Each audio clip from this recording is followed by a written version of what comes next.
Hello all and welcome to yet another episode of English in Everyday Life. आज मैं एक और English Hindi episode के साथ आपके सामने आई हूँ। क्या है कि आजकल हिंदी की मांग कुछ ज़्यादा हो रही है, तो मैंने सोचा क्यों ना हिंदी इंग्लिश एपिसोड ज़्यादा कर लूँ मैं, ताकि उन लोगों तक भी मेरे ये क्लासेस पहुँच पाए जो इंग्लिश ठीक से समझ नहीं पाते हैं। कुछ लोग ऐसे होते हैं जो इंग्लिश अच्छे से बात कर लेते हैं, उनको सिर्फ थोड़ी बहुत ग्रामर की जो कन्फ्यूजन्स होती है वो निकालनी होती है। उन सभी लोगों के लिए मैं अभी तक एक्चुअली इंग्लिश में वीडियोस कर रही थी, लेकिन जब से ये इंग्लिश हिंदी की मांग होने लगी है तब से मैं इंग्लिश हिंदी एपिसोड्स करने लगी। तो आपसे यही विनती है कि आपको अगर इंग्लिश के बारे में कोई भी डाउट्स हो, कोई भी चीज़ आपको जाननी है कि ये कैसा कहा जाता है, उसके बारे में आप कमेंट्स में ज़रूर मेंशन कर दीजिए, ताकि मैं और भी ज़्यादा वीडियोस के साथ, अच्छे वीडियोस के साथ आपके सामने आ पाऊँ। The more you ask, the more you get. So do let me know what you would like to get out of my videos. What is it that you would like to know about English, so that I can come up with appropriate videos. So shall we move on to today's session? क्योंकि हम अभी भी lockdown में हैं, तो मैंने कुछ ऐसे एक्सप्रेशंस चुने हैं जो लॉकडाउन से संबंधित है। So here are a few Hindi to English expressions. I hope these would be of help to you. The first one, मैं इस लॉकडाउन से तंग आ चुकी हूँ। I am fed up of this lockdown. ये लॉकडाउन और कितने दिन चलेगा? For how many more days will this lockdown continue? मैं रेड जोन में या कंटेनमेंट जोन में हूँ, इसलिए ऑफिस नहीं आ पाऊँगी या नहीं आ पाऊँगा।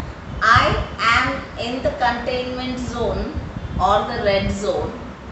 So I will not be able to come to the office. You can also say, I will not be able to attend the office. The next one, क्या मुझे एक कप चाय मिल सकती है? चाय या कॉफ़ी जो भी हो। ये शायद आप लॉकडाउन में सबसे ज़्यादा सुनते हैं। तो ये रहा इसका अंग्रेज़ी का अनुवाद। Can I have a cup of tea or coffee? मुझे बाहर जाकर टहलने का मन कर रहा है। I feel like going out for a stroll. Lockdown के ख़त्म होते ही हम मिलेंगे।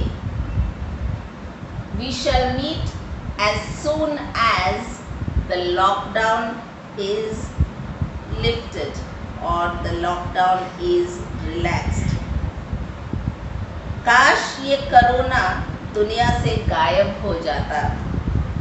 How I wish this corona would disappear from the world. मैं अपने दोस्तों से मिलने के लिए उतावली हो रही हूँ या उतावला हो रहा हूँ। I am desperately waiting. I am desperately waiting to meet my friends. मुझे कुछ मास्क खरीदने हैं। मास्क के जगह पे आप सब्ज़ी, फल, राशन जो भी डालना है डाल सकते हो। मुझे कुछ मास्क खरीदने हैं। I want to buy some masks. Again, in place of masks, you can replace it with fruits, vegetable, grocery. Ration का मतलब होता है grocery. मैं सफाई की बहुत पक्की हूँ। I am very particular about cleanliness and hygiene. मैं रोज़ एक्सरसाइज करती हूँ। I exercise every day. So those were a few expressions related to lockdown, and maybe some of them can be used even otherwise.